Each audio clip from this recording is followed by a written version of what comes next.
सोई नहीं बेटी? जी अब्बा, नींद नहीं आ रही थी।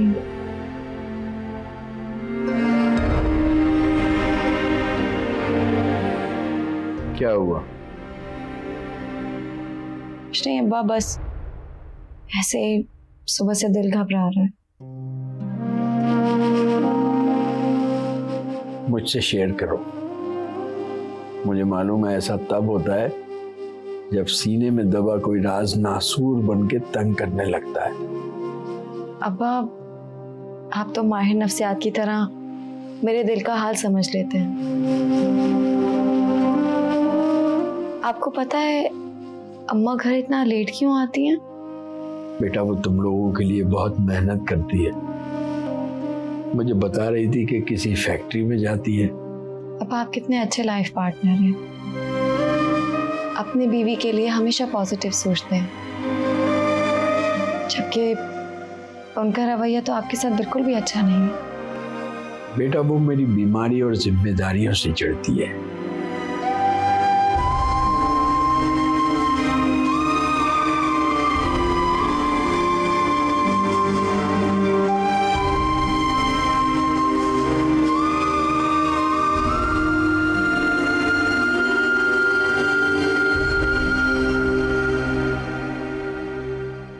क्या सोच रही हो?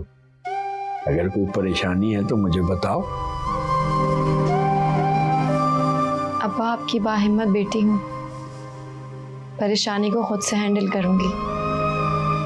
हाँ, अगर मेरे बस में नहीं रहा तो मैं जरूर आपसे शेयर करूंगी।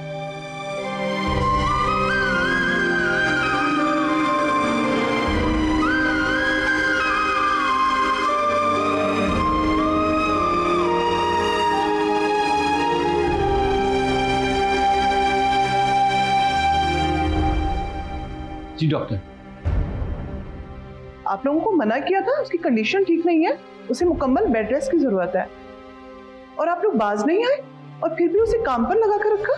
पर डॉक्टर साहिबा, हम लोगों ने तो उससे कोई काम नहीं करवाया। मेरे बार बार पूछने पे उन्होंने बताया कि किस तरह उससे घर के कामों में लगा के रखा।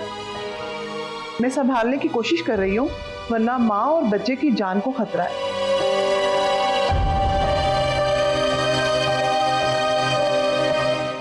तुम्हारी माँ बाज नहीं आएगी, उसी ने बहू से काम करवाया होगा।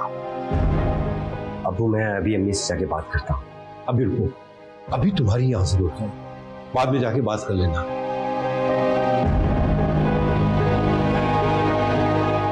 आजा बेटा, आजा।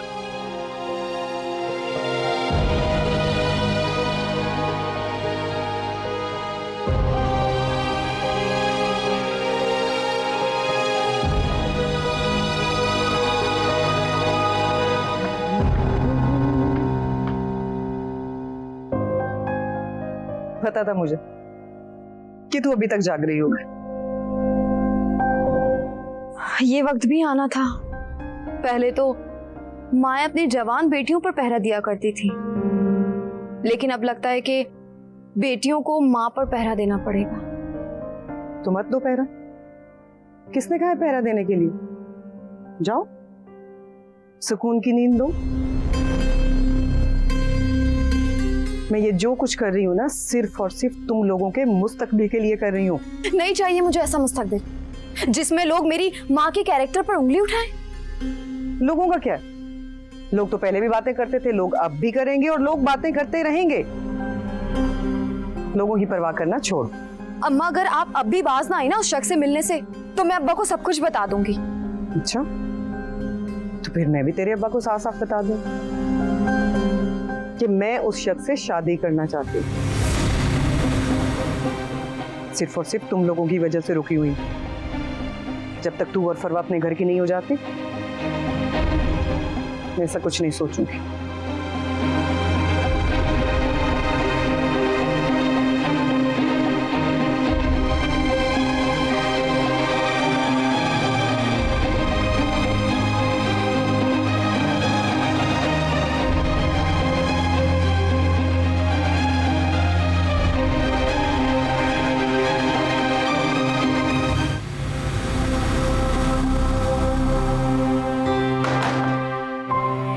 से आ रही हो?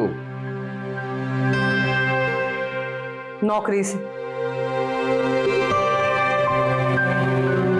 ऐसी कौन सी नौकरी है जो इस वक्त छोड़ते हैं? बाल की खाल मत उतारो और ना ये भूलो कि तू एक अपाहिज आदमी है जो हमें कमाकर 1 रुपया नहीं खिला सकता।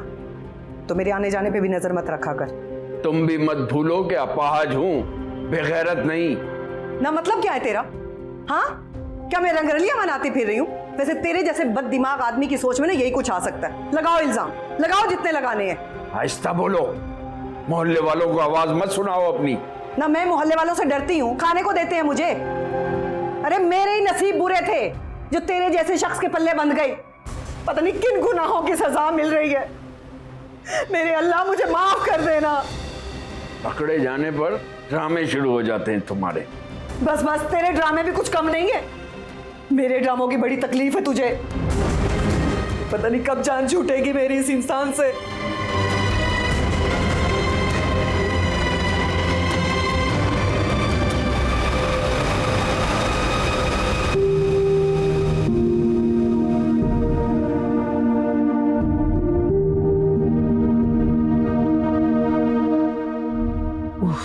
मैं तो थक गई हूं अकेले इस घर को संभाल संभाल के। कोई होना चाहिए जो इस घर का ख्याल रखे। सारा काम तो मेड पर नहीं छोड़ सकते ना। आप हारिस को शादी के लिए रजामंद करें ना। क्या तमाशा बना रखा है उसने। मैं आपसे बात कर रही हूं, मेरी बात का जवाब तो दे दें। अगर वो शादी के लिए नहीं मान रहा तो मैं क्यों जबरदस्ती करूं उसके साथ? तुम खुद कायल कर सकती हो तो कर लो। आपसे तो बात करके बेकार मैं अपना वक्त जाया कर रही हूं।